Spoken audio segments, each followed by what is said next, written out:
सभी धर्म प्रेमी सज्जनों को सादर नमस्ते। साथियों, बहुत बहुत स्वागत है आपका मेरे इस YouTube चैनल पर। इस स्वाध्याय सत्संग रूपी आध्यात्मिक चर्चा में संतों की वाणी पर बात कर रहे हैं और संतों की वाणी की श्रृंखला को आगे बढ़ाते हुए आज वाणी लेते हैं। वाणी कलाम साईं बुल्ले शाह। क्या कहते हैं बुल्ले शाह? अब लगन लगी की करिए, न जी सकिए ते न मरिए। ऐसी अवस्था से गुजरता है इस मार्ग पर चलने वाला भक्त कि तरह तरह की समस्याएं आती हैं और समस्याएं दरअसल होती नहीं। मैंने तो ये ऑब्जर्व किया है कि जो इस मार्ग पर चलता है वो तो होता है मस्त अपनी मस्ती में, और मैंने देखा है कि समस्याएं क्रिएट करते हैं लोग। बस यही समस्या है और कुछ समस्या नहीं, क्योंकि मन उनका बिखराव वाला मन होता है। तो उनके पास जो है ना, आदमी सुकून में है तो सुकून में क्यों है, ये समस्या होती है। आदमी चैन से क्यों जी रहा है, इसमें समस्या होती है। ये समस्या होती है। अब लगन लगी कि करिए, न जी सकिए ते न मरिए। तो जब आदमी सुकून में है और उसको कुछ लोग होते हैं जिन्हें बिना मतलब की शिकायत होती है, तो इसको ऐसे समझें कि संत इस तरीके से फिर अपना उस परमात्मा से याचना करता है। अब लगन लगी कि अब तो उससे लगन लग गई हमें, अब क्या कर सकते हैं, इसका कोई इलाज तो है नहीं। न जी सकिए ते न मरिए, क्योंकि लक्ष्य वही बन गया है। जीना उसके बगैर है नहीं और मरने जैसा कोई है नहीं हिसाब, क्योंकि ये मार्ग मृत्यु से ही पार निकालने का है। न जी सकिए न मरिए, ऐसे समझिए इसको। तुम सुनो हमारे बैना, मोहे रात दिने नहीं चैना। तुम हमारी विनती सुनो, हे प्रभु, ऐसे लोगों की बुद्धि को शुद्ध करो, ऐसे माहौल को शुद्ध बनाओ। तुम सुनो हमारी बैना, हमारी विनती इतनी तो सुनो, मुझे रात दिन नहीं चैना, और मुझे तेरी याद में रात दिन चैन नहीं है। क्योंकि ये तो लगी ऐसी है, हर समय सुमिरन तो उसी का रहता है हर अवस्था में। तो मुझे रात दिन नहीं चैना, मुझे दिन और रात चैन नहीं है। हुण पी बिन पलक न सरिये, हुण पी बिन पलक न सरिये, यानी ऐसा कोई पल नहीं है जो कि तेरी याद में नहीं गुजरता हो। हुण पी बिन सुलक न सरिये, अब लगन लगी की करिए। अब तो लगन लग गई, अब क्या कर सकते हैं। इसको ऐसे भी समझ सकते हैं, पलक का शब्द है कि कभी कभी उसकी याद में जब जागता है तो हुण पी बिन पलक न सरिये, को पलक भी नहीं लगते कभी कभी। उसको एक ऐसी अवस्था कह सकते हो जिसमें आनंद भी होता है और एक बेचैनी भी होती है। ये वो अवस्था भी होती है ऐसी। अब आगे क्या कहते हैं, एह अगन बिरहों दी जारी, कोई हमारी प्रीत निवारी। एह अगन बिरहों दी जारी, ये बिरहा की अगन जारी है, ये लगातार जारी रहती है। कोई हमारी प्रीत निवारी, और कोई हमने जो प्रीत लगा ली है उससे, इसका कोई निवारण कर सकता है। अब ये देखिए, ये बातें जो है ना उस ईश्वर से ही कही जाती हैं, उसी का सुमिरन चल रहा है ये। क्योंकि यहां दूसरा तो कोई समझने वाला होता नहीं, मुश्किल आती है, और ना समझे तो उसमें भी खुशी है।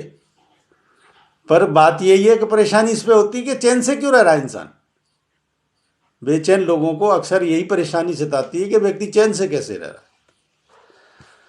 तो एह अगन बिरह दी जारी, कोई हमारी प्रीत निवारी, कोई अब हमारी इस प्रीत का, क्योंकि अब ये तो लग गई, उससे लगन लग गई, मार्ग तो वो बन गया, तो कोई इसका निवारण कौन करे। इसीलिए उससे ही पुकार की जाती है। बिन दर्शन कैसे तरिए, अब लगन लग गई है तो बिना उसके दर्शन के, बिना उसके साक्षात्कार के तर भी नहीं सकते। तरना कहते हैं उद्धार हो जाना, यानी मृत्यु से पार हो जाना। एह अगन बिरह दी जारी, कोई हमरी प्रीति निवारी, बिर दर्शन कैसे तरिए, अब लगन लगी की करिए। बिना दर्शन के अब कैसे तरें, अब लगन लगी की करिए, और लगन लग गई है अब क्या करें। बुल्ले पई मुसीबत भारी, कोई करो हमारी कारी। बुल्ले कहते हैं कि बड़ी मुसीबत भारी है, कोई करो हमारी कारी, कोई हमारा इसका इलाज करो। है अजय है दुख कैसे जरिए, यह अजय है दुख कैसे जरिए। देखिए मुसीबत की जहाँ बात है, मुसीबत मैंने बता दी यही मुसीबत होती है, और कोई मुसीबत ही नहीं होती। बिना मतलब के झंझट, जिनका कोई सरोकार नहीं, कोई लेना देना नहीं। बस यही है कि आदमी इतना कंटेंट में इतना सुखी हो जाता है, तो दुखियों को ये सताता है दुख के ये सुखी क्यों है। अरे भाई तुम भी उस मार्ग पर चलो, मैं तो कहता हूँ, मैं तो बताता ही इसीलिए हूँ। और हर एक व्यक्ति जिसने ये चिंतन किया है, जिस मार्ग पर चला है, जिसने सुख को जाना है, वो बताता ही है। वो बताता यह है, उसको पकड़ने की बजाय ये लोगों को सताए कि ये व्यक्ति सुखी क्यों है। तो बताओ, इससे ज़्यादा मूर्खता, इससे ज़्यादा मूढ़ता, ऐसे लोगों से ज़्यादा दरिद्र दुनिया में कोई हो सकता है? जिनको सही बात समझ में ना आके उल्टी चीज़ समझ गए कि यानी हम दुखी हैं तो ये भी दुखी रहना चाहिए, ये परेशानी होती है।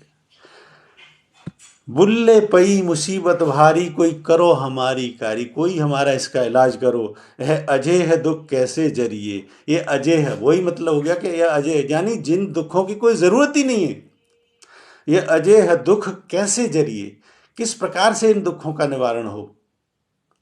अजय है दुख वही कहलाते हैं जो कि वास्तव में जिनका स्वरूप दुख होता नहीं है, वो दुखी लोगों द्वारा क्रिएट किए जाते हैं। आप जो है ना, मैंने सीरियल देखे साईं बाबा का, एक बार मैंने सीरियल देखा था, उसमें देखो साईं बाबा का चरित्र देखो, उस पर कितने षड्यंत्र लोगों ने रचे थे। जो षड्यंत्र रचने वाले थे, फेवर वाले फेवर भी होते। ऐसे ही संतों के जीवन में, संत तुकाराम, संत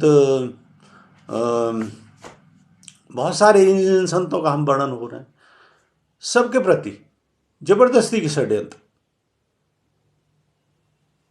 जिनकी कोई आवश्यकता नहीं होती। और ये होते क्यों हैं? वही करते हैं वास्तव में कि जो लोग खुद बेचैन होते हैं, उनको जो मार्ग बता रहा है उस मार्ग को अनुकरण करने की बजाय जिस वजह से वो दुखी है, यानी खुद का चित्त चैन में है नहीं, दूसरे को चैन में नहीं रहना देना चाहते, ये कारण होता है। यह अजय है दुख, यही वही अजय है दुख होते हैं, यानी जो है नहीं लेकिन पैदा किए जाते हैं। ऐसे दुख जो है नहीं लेकिन पैदा किए जाते हैं। और ऐसे लोग, अब बताओ, जो इसको पैदा करते हैं वो क्या निर्माण कर रहे हैं अपने अंदर? अरे अपने को व्यक्ति सुखी बनाए। सुखी जभी तो होगा जब सुख का चिंतन करेगा, अपने बारे में भी दूसरों के बारे में। और जो सुख का मार्ग बता रहा है उसके प्रति इस प्रकार का चिंतन करोगे, षड्यंत्र करोगे, तो ऐसे लोगों को कहाँ जगह मिलेगी? ये परमात्मा की जो है ना तिरस्कार करते हैं जीवन का। ऐसे लोग ईश्वर के तिरस्कार करते हैं, स्वयं का भी तिरस्कार और ईश्वर ने जो जन्म दिया उसका भी तिरस्कार। यह अजय है दुख कैसे जरिए, कैसे इन अजय जो बिना मतलब के दुख हैं, इनसे कैसे छुटकारा मिले, यही जो है ना बुल्ले शाह कहने की कोशिश कर रहे हैं। कोई इसमें जात वर्ण भी नहीं रहता। जो इस मार्ग पर चल गया, न तो उसकी फिर कोई जात रहती, न कोई पात रहती, न कुछ रहता, सिर्फ एक मार्ग रहता है। इसको कबीरदास जी ने बड़ा अच्छा बयान किया है कि कामी क्रोधी लालची इनसे भक्ति न होए, भक्ति करे कोई सूरमा, जात वर्ण सब खोए। वहाँ सब कुछ खो देना पड़ता है, तब ये मार्ग प्रशस्त होता है। मुझे उम्मीद है पंक्तियाँ बहुत अच्छी लगी होंगी, बहुत पसंद आई होंगी। और निश्चित तौर पर ऐसे व्यक्ति जो स्वयं का निर्माण नहीं करते, कम से कम दूसरे के निर्माण में बाधा न बने, बल्कि प्रेरणा मिल सके तो ऐसे लोग अवश्य प्रेरणा लें। मैं तो यही कहना चाहूँगा। तो अगर ये ऐसी प्रेरणा मिलती है और जिनको मेरा ये प्रसंग पसंद आ रहा है वो मेरे इस वीडियो को लाइक करें, अधिक से अधिक शेयर करें। शंका समाधान के लिए कोई प्रश्न है तो कमेंट बॉक्स में लिखें। बने रहें मेरे साथ। बने रहने के लिए बहुत बहुत धन्यवाद। इत्योम शाम नमस्ते।